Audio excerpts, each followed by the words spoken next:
Bonjour et bienvenue à une autre vidéo de Madame Schmidt. Aujourd'hui, nous discutons le subjonctif avec les verbes irréguliers. Today, we will be discussing the true irregular verbs in the subjunctive. Un peu de révision. Qu'est-ce que nous savons déjà? First, the subjunctive is a mood and not a tense, which means that there are tenses, present, past, etc., in the subjunctive as well as the indicative that we've been using since French 1, 2, and thus far in French 3. To use the subjunctive, your sentence must have three things: a trigger phrase in what we've been calling normal present tense indicative, which indicates obligation, desire, or doubt about the second subject and whether that verb is going to happen. A que to combine the two clauses, and toi, a new subject in the second phrase that we want, obligate, or doubt that they're going to do. Un exemple, il faut que vous parliez français en classe. So before we would say, il faut parler français en classe. It is necessary to speak French in class.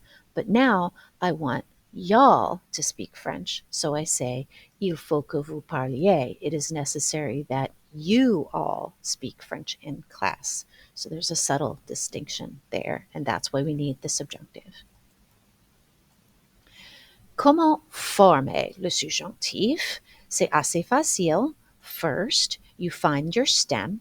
Your stem is dependent on where the verb you want to put the subjunctive is in the verb chart. So if it's inside the shoe, je, tu, il, or il pluriel, you take the form il pluriel of the present normal verb and couper, take off the ent. If it's outside of the boot or shoe, i.e. the new or vous form, you then take the present regular new form and take off the ons.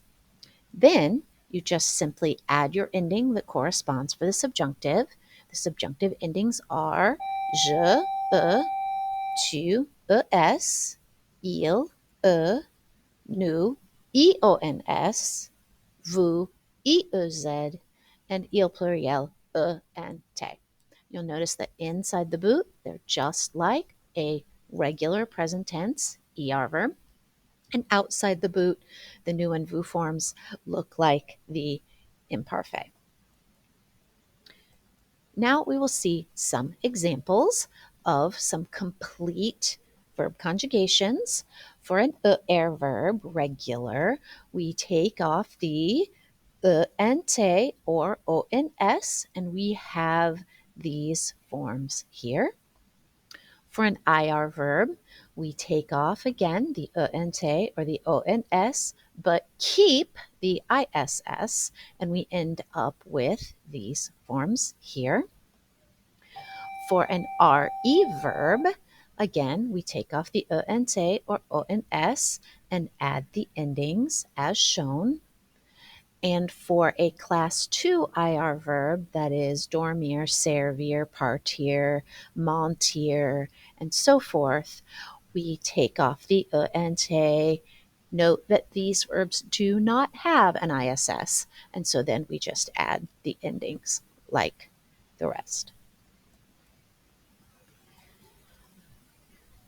The verbs that we normally think of as irregular in the indicative often just follow the same rule, which means that they're not actually irregular anymore. In the subjunctive, we go to the il form of the verb, the new form of the verb, take off the ent or ons, and we are left with the correct forms in the subjunctive, and we do not have to memorize anything irregular because we already did that in the indicative.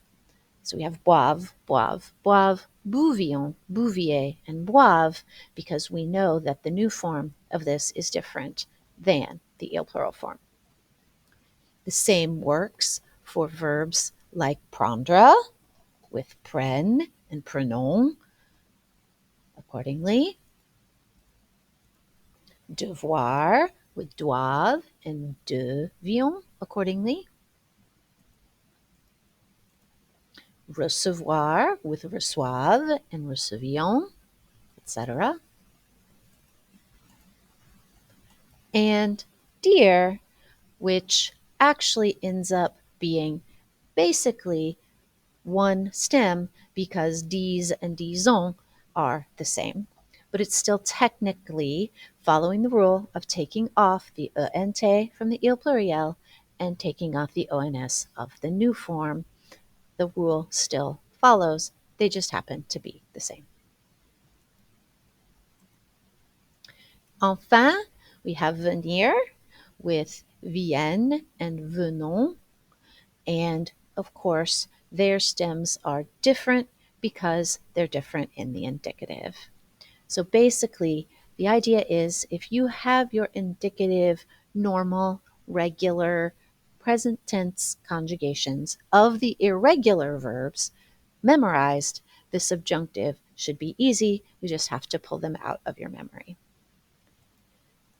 There are, however, some true irregular stems, and that's what we're going to concentrate on now. There are really only 7 irregulars that are commonly used in the subjunctive. They are faire, pouvoir, savoir.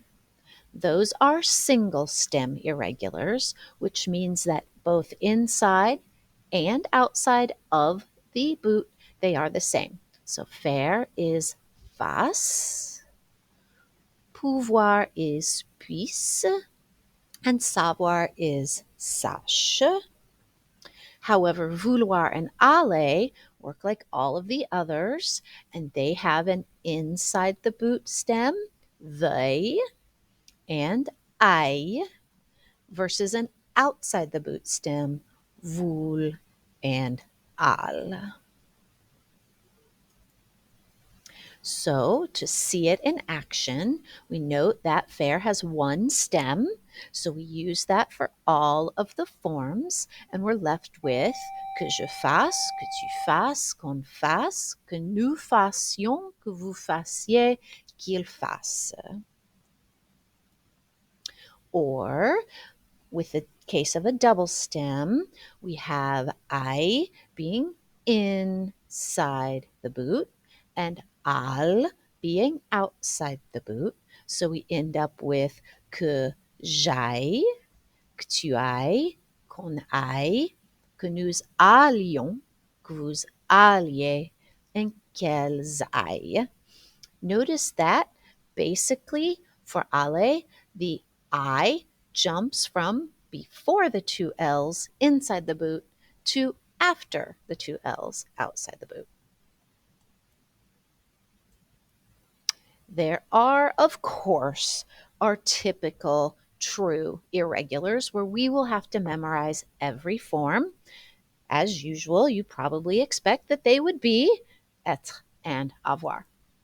So être, the forme je is que je sois avec S, tu sois avec S, il, elle, on soit avec T, que nous soyons, no I, O-N-S, just Y-O-N-S, que vous soyez, Y-E-Z, pas I, and qu'il or elle soit.